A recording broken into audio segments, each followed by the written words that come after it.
نے فرمایا میرے دنیا سے جانے کے بعد میری قبر کو عیدگاہ مت بنانا.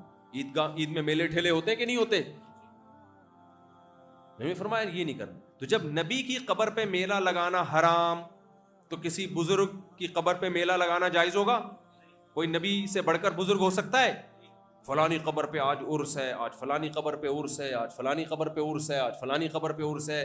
صحابہ کے دور میں دکھاؤ ابو بکر کی قبر پہ کوئی عرس ہوا؟ آج کے بزرگ ابو بکر سے بڑے ہیں، معاذ اللہ نبی سے بڑے ہیں، عمر سے بڑے ہیں، عثمان سے بڑے ہیں، سیدنا علی سے بڑے ہیں رضی اللہ عنہم اجمعین. جب ان کی قبروں پہ عرس نہیں ہوتا تھا تو لیاری والو تم کیوں قبروں پہ عرس کے لیے جا رہے ہو؟ تو عقیدے میں عقیدہ توحید، اسلام میں قبر پرستی بولو نہیں. میں اکثر ایک واقعہ سناتا ہوں. ایک صاحب کا فون آیا، مفتی صاحب میرے آدھا دھڑ فالج ہو گیا ہے، دعا کر دیں. میں نے دعا کی، اللہ شفا دے. کہتے ہیں کوئی علاج؟ میں نے کہا ڈاکٹر کہتے ہیں میں علاج سے تھک گیا ہوں، مجھے کسی نے کہا ہے فلاں جگہ بابا کا مزار ہے وہاں جاؤ ٹھیک ہو جائے گا. میں نے کہا میرے بھائی بابا جو قبر میں ہیں آپ کا آدھا دھڑ کام نہیں کر رہا، ان بابے کے دونوں دھڑ کام نہیں کر رہے. کیا خیال ہے؟ جس کے دونوں دھڑ کام نہ کر رہے ہوں وہ آدھے دھڑ والے کو ٹھیک کر سکتا ہے؟ اور اگر کوئی دھڑ کام کر رہا ہے تو قبر میں کیوں ڈالا ان کو؟ مردہ ذرا سا بھی ہل جائے نا، پورا دھڑ تو آپ کسی مردے کو نہلا رہے ہو، اس کی انگلی تھوڑی سی یوں ہلی تو اس کی جگہ آپ لیٹے ہوئے ہوگے، تختے پہ کون لیٹا ہوا ہوگا؟ مردہ آپ نہلا رہے ہو مردے کو، بس اس نے آنکھ مار دی ہلکی سی، پروگرام بڑھ گیا کہ نہیں بڑھ گیا؟ بھائی مر گیا آدمی، یہ تو ہل رہا ہے. تو خیر، تو بھائی مسجدیں ہیں حاجتیں پوری کرنے کے لیے، قبر والا تو خود دعا کا محتاج ہے کہ اس کی دعا، اس کے لیے اللہ سے دعا کی جائے کہ اللہ اس کی بخشش کرے. آپ ان سے جا کے مرادیں مانگ رہے ہو، یہ بابے ہمیں کیا کریں گے؟ ٹھیک کریں گے. تو جلدی جلدی بات کو سمیٹ کے ختم کرتا ہوں. عقیدہ کیا کرنا ہے؟ توحید. قبروں پہ مت جاؤ، جب اللہ پہنچائے گا نا اس وقت چلے جانا. سمجھ رہے ہو؟ اس سے پہلے اگر قبرستان جانا ہے تو آخرت کی یاد تازہ کرنے کے لیے جا کے دیکھا کرو پہنچ گئے ہم بھی پہنچ جائیں گے. قاری صاحب کا لطیفہ مجھے جب بھی قبرستان سناتا ہوں نا، لطیفہ مجھے بہت یاد آتا ہے. وہ ایک قاری صاحب تھے نا، بیمار نہیں ہوتے تھے. یہ میں چٹکلے سے سنا دوں تھوڑا آپ لوگ فریش رہیں، بس بات کو سمیٹ کے میں ختم کر رہا ہوں جلدی جلدی. ایک قاری صاحب تھے، بیمار نہیں ہوتے تھے، چھٹی نہیں کرتے تھے. ان قاری صاحب کا نام تھا قاری عبد الغفور.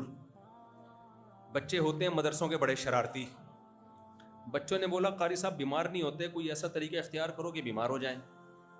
تو ایک بچے نے کہا میں بیمار کرتا ہوں قاری صاحب. قاری صاحب کی عادت تھی جب بھی قبرستان سے گزرتے السلام علیکم یا اہل القبور ایسے کہتے تھے نا.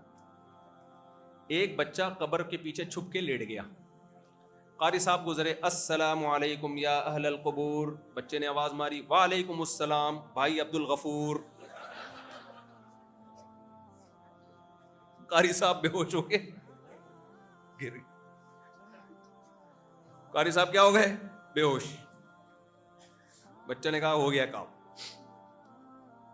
تو جب قبر میں جانا ہوگا بولو چلے جائیں گے. اگر قبروں پہ جا کے مرادیں مانی ہیں تو قبر میں جا کے حساب ہمارا اچھا نہیں ہوگا، پھر بہت برا انجام ہوگا. تو ہاں میں آ رہا تھا اس پر کہ دیکھو عقیدہ ہم نے کون سا رکھنا ہے؟ وہ عقیدہ جو پیغمبر صلی اللہ علیہ وسلم نے ہمیں بتایا. تو پیغمبر نے ہمیں کیا بتایا؟ ایک خدا ہے یا بہت زیادہ خدا ہیں؟ ایک. اچھا، مشرکین مکہ سے بھی جب کہا جاتا تھا نا وَلَئِن سَأَلْتَهُم مَّنْ خَلَقَ السَّمَاوَاتِ وَالْأَرْضَ، بھائی بتاؤ کتنے خدا ہیں، کس نے آسمان و زمینوں کو بنایا؟ کہتے تھے ایک اللہ، ایسے اشارہ کر کے کہتے کتنے؟ ایک اللہ. تو اس کا مطلب پھر تو مشرکین بھی مشرک نہ ہوئے. بھائی مسئلہ یہ نہیں تھا کہ وہ ایک خدا کو یا ایک گاڈ کو مانتے تھے ایک گاڈ ہے، لیکن پھر بتوں کے سامنے بھی جھکتے. وہ کہتے تھے اللہ نے ان بتوں کو بھی کچھ اختیارات دے رکھے ہیں، یہ بزرگوں کی مورتیاں ہیں، یہ بزرگ لوگ گزرے ہیں، بڑے بڑے بزرگ، ان کی مورتیاں ہیں، تو جیسے حکومت کچھ کام خود کرتی ہے, کچھ پروٹوکول وزیروں کو دے دیتی ہے, اختیارات دے دیتی ہے, ہمیں جب پانی لیاری میں چاہیے ہوتا ہے تو ہم ڈائریکٹ وزیر اعظم کے پاس جاتے ہیں یا علاقے کے جو بھی علاقے کا بڑا ہے اس کے پاس جاتے ہیں؟ ظاہر علاقے کے بڑے کے پاس جاتے ہیں, کیونکہ وزیر اعظم نے اس کو اختیار دیا ہوا ہوتا ہے. تو کہتے ہیں بھائی اللہ نے بھی بہت ساروں کو اختیار دیے ہوئے ہیں.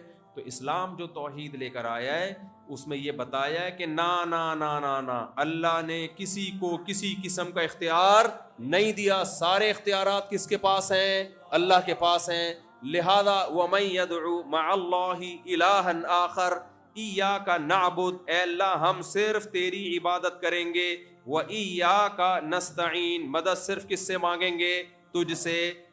اگر اللہ نے اپنے پیغمبر کو, فرشتوں کو اور مختلف مخلوقات کو اختیارات دیے ہوتے تو اللہ کہتے ہیں میں نے اختیارات دیے اس لیے کہ مجھ سے بھی مانگ لو, چاہے جا کے ان سے مانگ لو. نا نا نا, اللہ نے کہا صرف کس سے مدد مانگنی ہے؟ بولتے کیوں نہیں؟ اللہ سے. یہ عقیدہ ہمیں کس نے رکھنے کا حکم دیا؟ آپ صلی اللہ علیہ وسلم نے. آپ نے فرمایا میرے دنیا سے جانے کے بعد میری قبر کو عیدگاہ مت بنانا. عید میں میلے ٹھیلے ہوتے ہیں کہ نہیں ہوتے؟ نبی فرمایا یہ نہیں کرنا. تو جب نبی کی قبر پہ میلہ لگانا حرام تو کسی بزرگ کی قبر پہ میلہ لگانا جائز ہوگا؟ کوئی نبی سے بڑھ کر بزرگ ہو سکتا ہے؟ فلانی قبر پہ آج عرس ہے, آج فلانی قبر پہ عرس ہے, آج فلانی قبر پہ عرس ہے, آج فلانی قبر پہ عرس ہے. صحابہ کے دور میں دکھاؤ ابو بکر کی قبر پہ کوئی عرس ہوا؟ آج کے بزرگ ابو بکر سے بڑے ہیں, معاذ اللہ نبی سے بڑے ہیں, عمر سے بڑے ہیں, عثمان سے بڑے ہیں, سیدنا علی سے بڑے ہیں رضی اللہ عنہم اجمعین. جب ان کی قبروں پہ عرس نہیں ہوتا تھا تو لیاری والو تم کیوں قبروں پہ عرس کے لیے جا رہے ہو؟ وَأَنَّ الْمَسَاجِدَ لِلَّهِ, سجدہ گاہیں اللہ کے لیے, فَلَا تَدْعُوا مَعَ اللَّهِ أَحَدًا, اللہ کے ساتھ کسی کو نہیں پکارنا. اللہ یہ نہیں کہا کہ اللہ کو پکارو, صرف اللہ کو پکارو. تو اگر کوئی سچی مچی میں محمد صلی اللہ علیہ وسلم کا عاشق ہوگا تو وہ آپ کی تعلیمات کے مطابق پکارے گا کس کو؟ اللہ کو پکارے گا. نبی کی محبت ایمان کا حصہ ہے, لیکن کیسے؟ نبی کی مخالفت کر کے نہیں, نبی کی تعلیمات کو فالو کر کے. تو لیاری والو اللہ نے ہمارے سامنے دو راستے دیے ہیں, دو راستے دیے ہیں.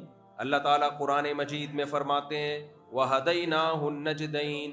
دیکھو اگر آپ قرآن کی بات کو نہیں مانتے, ادھر توجہ میری طرف, تو مجھے بتاؤ آپ کے پاس قرآن کے علاوہ کوئی کتاب ہے جس سے آپ کو ہدایت ملے؟ ہے بھائی؟ امریکہ کے کہنے پہ چلو گے, امریکہ بتائے گا صحیح کیا ہے غلط کیا ہے, جاپان بتائے گا صحیح کیا ہے غلط کیا ہے بھائی؟ تو بھائی کھڑے نہ ہو, کوئی بھی بیٹھ جائیں, ایسا نہ اوپر سے بندہ نیچے گرے دھڑام سے, بیٹھ جائیں آرام سے, شاباش.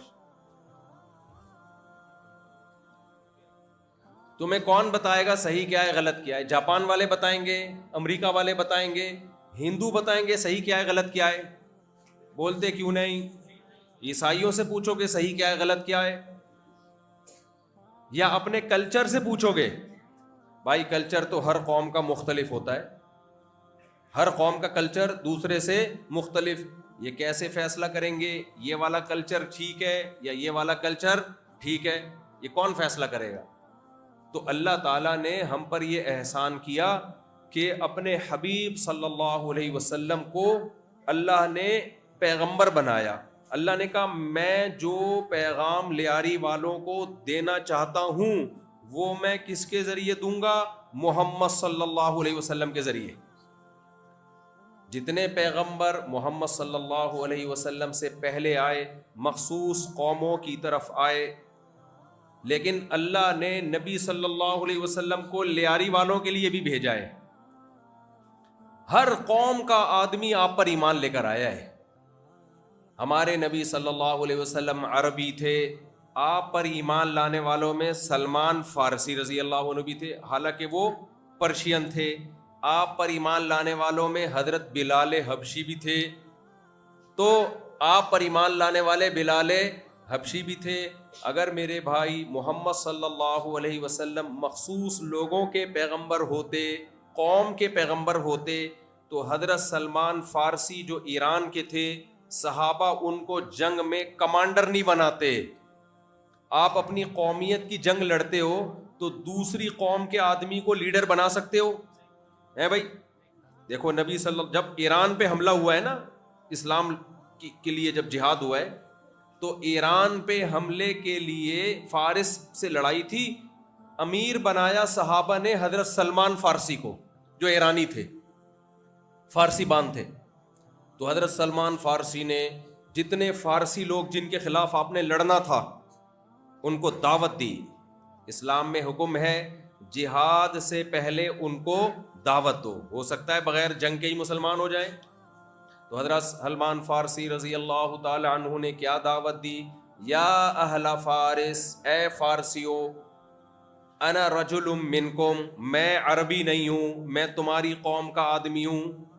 ترون العرب یطیعوننی، لیکن تم دیکھ رہے ہو عربوں کو، وہ میری ماتحتی میں ہیں، وہ میرے ماتحت ہو کے لڑ رہے ہیں، میں ان کا کمانڈر ہوں. یہ حضرت سلمان فارسی نے ان کو کیوں کہا بھائی؟ یہ بتانے کے لیے کہ ہماری جنگ قوم کی جنگ نہیں ہے. اگر یہ قومیت کی جنگ ہوتی تو میں تمہاری طرف ہوتا، اور عرب کبھی بھی مجھے سردار نہ بناتے. عرب تو مانتے ہی نہیں تھے کسی کو. عرب کو تو یہ تو ہم نحن العرب، ہم عرب ہیں. تو انہوں نے یہ بتا دیا کہ یہ نظریے کی جنگ ہے، یہ لڑائی کس کی لڑائی ہے؟ یہ قوم کی نہیں ہے، یہ سب کو ایک اللہ کی عبادت پہ لانا. کیونکہ ہم سب ایک آدم کی اولاد اور ایک حوا کی اولاد ہیں. لیاری والوں کی اماں بھی حضرت حوا ہیں، اور ابو کون ہے؟ حضرت آدم. پٹھانوں کی اماں بھی کون ہے؟ حضرت حوا. اور پٹھانوں کے ابا کون ہے؟ آدم. پنجاب والوں کی اماں کون ہے؟ اماں حوا. ان کے ابا کون ہے؟ بولتے کیوں نہیں؟ آدم. میمنوں کے ابا کون ہے؟ آدم. اماں کون ہے؟ حوا. بھائی سارے جا کے کہاں جا کے ملتے ہیں؟ ایک آدم اور ایک حوا پر. تو پھر یہ قوم پرستی بیچ میں کہاں سے آ گئی؟ اگر قومیت کیا اسلام میں ہوتا نا، تو پھر قوموں کے اندر قومیں ہوتی ہیں، پھر قوموں کے اندر قومیں ہوتی ہیں، تو تقسیم در تقسیم در تقسیم، تو بچے گا کچھ نہیں آخر میں. تو اس لیے اسلام میں اللہ نے بتا دیا محمد صلی اللہ علیہ وسلم کسی قوم کے نہیں ہیں. سوال پیدا ہوتا ہے پھر عربوں میں کیوں آئے؟ بھائی کسی قوم میں تو آنا تھا، کیا خیال ہے؟ کسی نہ کسی قوم میں تو آنا تھا نا، کیونکہ آپ بھی بشر تھے، انسان تھے. تو بتا دیا کہ میں عربوں میں آیا ہوں، مگر عربوں کے لیے نہیں ہوں، میں اللہ کے حکام کو دنیا میں نافذ کرنے کے لیے ہوں. دیکھو لیاری والو، اگر محمد صلی اللہ علیہ وسلم عربوں کے لیے آئے ہوتے تو پھر آپ کا سب سے پہلا جہاد عربوں کے خلاف نہ ہوتا. دیکھو ہمارے نبی کی جو سب سے پہلی لڑائی ہوئی ہے، جس کو غزوہ بدر کہا جاتا ہے، بلکہ اس سے بھی پہلے، ہمارے نبی کو مکہ سے کس نے نکالا؟ بلوچوں نے. بولتے کیوں نہیں؟ سرائیکیوں نے، بھائی انگریزوں نے، لیاری والوں نے، مکرانیوں نے. کس نے نکالا؟ عربوں نے. پھر عربوں میں بہت ساری قومیں تھیں، نبی قریش میں سے تھے، آپ کو نکالا کس نے؟ قریشیوں نے. نبی بنی ہاشم میں سے تھے، اس نکالنے میں بنو ہاشم کے بھی بہت سے لوگ شریک تھے. پھر نبی صلی اللہ علیہ وسلم کی جو سب سے پہلی لڑائی ہوئی ہے اس کو غزوہ بدر کہا جاتا ہے. تو آپ کی تلوار جو سب سے پہلے اٹھی، ادھر بھی قریشی ادھر بلوچی ہے، پٹھان تھے مقابلے میں، انگریز تھے مقابلے میں، ادھر بھی عربی، ادھر عرب ادھر بھی عرب، ادھر قریشی ادھر بھی قریشی، ادھر ہاشمی ادھر بھی ہاشمی. سمجھتے ہو کہ نہیں سمجھتے؟ ہاشمی سرمے والے نہیں سمجھ لیں آپ کہیں، وہ الگ ہیں، وہ بھی ہیں لیکن وہ والے ہاشمی نہیں ہیں. تو وجہ کیا ہے بھائی؟ حضرت بلال کیوں نبی پہ ایمان لے کر آ رہے ہیں؟ نہ رنگ عربوں جیسا، نہ بال عربوں جیسے، نہ شکل و صورت عربوں جیسی، کیوں ایمان لا رہے ہیں؟ نبی صلی اللہ علیہ وسلم نے بتا دیا بھائی میں تمام انسانوں کو ایک اللہ کا غلام بنانے کے لیے آیا ہوں. اور پھر ہمارے نبی نے صرف یہ دعوت دی نہیں. آج بہت سارے لیڈر ہیں, بڑی بڑی باتیں کر کے جاتے ہیں, میں یوں, خود جو ان کا لائف اسٹائل ہوتا ہے اور خود جو ان کے دعوے ہوتے ہیں اس پہ پورے نہیں اترتے. سیاسی لیڈر, بعض ساروں کی بات نہیں کر رہا میرے بھائی, بعض دفعہ کیا کرتے ہیں, لے کے جائیں گے آپ کو, آج یہ کر دیں گے, یوں کر دیں گے. تھوڑا سا مقابلہ ہوتا ہے, لیڈر مارکیٹ سے شارٹ. صحیح ہے, سب سے پہلے کون شارٹ ہوتا ہے؟ لیڈر. پبلک کہتی ہے اب ہمیں کہاں لا کے چھوڑ دیا. کچھ چرسی تھے کہیں, ہیروئنچی کو کیا بولتے ہیں؟ جہاز بولتے ہیں نا, جہاز بولتے ہیں نا, کیونکہ وہ ہمیشہ کہاں ہوتے ہیں. ایک ہیروئنچی سے کسی نے پوچھا, ہم نے سنا ہے کہ تم لوگ ہیروئن پی کے چاند پہ ہوتے ہو. تو اس نے کہا ارے ہم ابھی کدھر بیٹھا ہوا ہوں, ہم ابھی چاند پہ ہی تو ہوں. تو ایک ہیروئنچی کا کیا انتقال ہو گیا نا. تو جو باقی جو اس کے دوست ہیروئنچی تھے, انہوں نے بولا یار اب اس کا کیا کریں ہم. تو پریشان ہو گئے, ان کو تو نہ یہ پتا قبرستان کدھر ہے, غسل کفن کیا ہے, کچھ نہیں پتا. انہوں نے کہا چلو فی الحال جنازے کے چارپائی کو کندھا دو اور چلو. چلنا شروع کیا تو لوگ آئے کہ بھائی کسی مسلمان کا جنازہ ہے, کندھا دیتے ہیں. جیسے جیسے لوگ آتے گئے یہ کھسکتے گئے ایک ایک کر کے. چرسیوں ہیروئنچیوں کا دماغ کمزور نہیں ہوتا, بڑے ہوشیار ہوتے ہیں. یہ پینا نہ شروع کر دیں کہیں, یہ بڑا ہوشیار ہوتا ہے. تو کیا ہوا, جنازہ کی چارپائی جا رہی ہے, لوگ آتے رہے, یہ کھسکتے رہے. اب لوگ جا رہے ہیں, شہر ختم ہو گیا, قصبہ ختم ہو گیا. لوگ بول رہے ہیں بھائی اس کو ٹھکانے کدھر لگائیں, کس کا ہے یہ. تو بعض سیاسی لیڈر کیا کرتے ہیں میرے بھائی, پبلک کو ایک جنگ میں ڈال دیتے ہیں. ہم نعرے بازی لگا کے ان کے پیچھے جاتے ہیں, اس کے بعد وہ پتلی گلی سے بھاگ جاتے ہیں. ہم لاوارث کھڑے ہوتے ہیں, آپس میں لڑ رہے ہوتے ہیں, وہ ایسا, وہ یہودی, وہ قادیانی, وہ فلانا, وہ ڈمکانا. ارے بھائی ان سیاسی لیڈروں کے پیچھے آپس میں ایک دوسرے کی گردنیں کیوں مار رہے ہو؟ یہ لیڈر کل خود بیٹھ کے چائے پی رہے ہوتے ہیں, گپے لگا رہے ہوتے ہیں, اور ہمیں آپس میں کیا کر دیا ہوتا ہے, لڑوا دیا. تو لیڈر کے پیچھے جاؤ, میں منع نہیں کر رہا. سیاست میں کوئی کسی کو ووٹ دیتا ہے, کوئی کسی کو ووٹ دیتا ہے, دو. جس پارٹی کو آپ اچھا سمجھتے ہو اس پارٹی کو جوائن بھی کرو, اس کو ووٹ بھی دو, لیکن اس پارٹی کی خاطر اپنے رشتوں کو اور اپنی دوستیوں کو خراب بولو مت کرو. کیونکہ یہ بعد میں بیٹھ جاتے ہیں آپس میں, قوم کے وسیع تر مفاد میں گلے بھی مل رہے ہوتے ہیں. ہم ایک دوسرے کو بلا بلا کہہ کے. تو نبی صلی اللہ علیہ وسلم اللہ کی طرف سے بھیجے گئے لیڈر تھے, مقتدا تھے, رہبر تھے.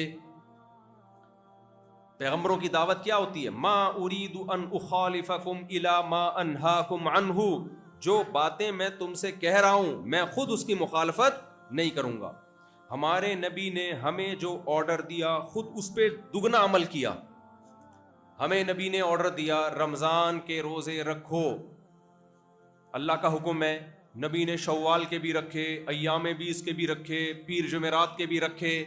اور پھر امی عائشہ فرماتی ہیں جب آپ روزے رکھنے پر آتے اتنی کثرت سے رکھتے کہ ایسا لگتا تھا کہ اب کبھی ناغہ ہی نہیں ہوگا, زندگی روزوں میں ہی گزرے گی. ہمیں نبی نے حکم دیا صبح صادق سے لے کے غروب آفتاب تک روزے کا ٹائم ہے. خود نبی نے 24 گھنٹے کے روزے رکھے. صحابہ نے عرض کیا یا رسول اللہ ہم بھی رکھیں گے. آپ نے فرمایا ایکم مثلی, تمہارا حوصلہ میرے جیسا نہیں ہے, رحم کرو اپنی جان پہ. آج پیر صاحب کیسے ہوتے ہیں, مریدوں کو تو بڑے زبردست پیکج دے رہے ہوتے ہیں. خود وہ ایک پیر صاحب جو تھے نا, لوگوں کو سمجھاتے تھے جو کی روٹی کھایا کرو اور دال کھایا کرو اور یہ کھایا کرو اور کدو کھایا کرو, لوکی کھایا کرو. ایک دن وہ کسی کے ہاں دعوت میں چلے گئے, وہ کدو اس نے پکائے ہوئے تھے کہ پیر صاحب بہت سادہ ہیں تو ان کے لیے کیا ہونا چاہیے, کدو. تو پیر صاحب کو آ کے کہنے لگا پیر صاحب آپ کو کدو شریف کھلاؤں یا لوکی شریف, آپ کو کدو شریف کھلاؤں یا لوکی شریف. اس نے کہا کوئی بے غیرت سا مرغا کھلا دے وہ زیادہ بہتر, شریف کو چھوڑ دو. صحیح ہے نا, کوئی کیا کھلا دے تو, شریف وریف چھوڑ, بے غیرت سا مرغا. ایک مرغا نا مرغی کے پیچھے بھاگ رہا تھا, تو مرغے بھاگتے ہیں مرغیوں کے پیچھے, وہ بیچاری گاڑی کے نیچے آ گئی. مرغا کہتا ہے کمبخت جان دے دی, غیرت پہ سمجھوتا نہیں کیا اس میں. مرغے بھی بڑے ہوشیار ہوتے ہیں. خیر, تو نبی صلی اللہ علیہ وسلم نے لیاری والو جو خود کہا, میرا مقصد کیا ہے, آپ کے نظر میں سید الانبیاء کی اہمیت جتلانا. بھائی ہم نے سب سے زیادہ فالو کس کو کرنا ہے؟ محمد صلی اللہ علیہ وسلم کو. ہمارے سب سے خیر خواہ کون ہے؟ محمد صلی اللہ علیہ وسلم. ہم نے یہ نہیں دیکھنا کہ انگریز ہمیں کیا کہتا ہے, ہمارے ماں باپ ہمیں کیا کہتے ہیں. ماں باپ کی بھی ماننی ہے اللہ کی وجہ سے. ہماری سوسائٹی کیا کہتی ہے, کلچر کیا کہتا ہے, نا نا نا نا نا. ومن احسن من اللہ حدیثا, اللہ سے زیادہ, ومن اصدق من اللہ حدیثا, اللہ سے زیادہ سچی بات کس کی ہو سکتی ہے؟ تو ہمارے نبی نے عمل کیا. میدان جنگ میں جب جہاد کا حکم دیا, صحابہ کہتے ہیں سخت گھمسان کی جنگوں میں ہم نبی کی آڑ لیا کرتے تھے. سمجھ رہے ہو کہ نہیں سمجھ رہے؟ غزوہ احد میں جب صحابہ کرام کو وقتی طور پر شکست ہوئی, نبی صلی اللہ علیہ وسلم کے قدم پیچھے نہیں ہٹے. ہمارے بہت سے سیاسی لیڈر, جنگ نہیں ہوتی, خالی لاٹھی چارج ہوتا ہے, تو مارکیٹ سے شاٹ. تو ایک محمد صلی اللہ علیہ وسلم کی شخصیت ایسی ہے, النبی اولا بالمؤمنین من انفسہم. اللہ کہتے ہیں تم اپنے اتنے خیر خواہ نہیں ہو جتنے محمد صلی اللہ علیہ وسلم تمہارے خیر خواہ ہیں. اور آپ صلی اللہ علیہ وسلم جو پیغام لے کر آئے وہ آپ کا, بولو نہیں, اپنی کوئی بات نہیں. وہ کس کا پیغام تھا؟ اللہ کا.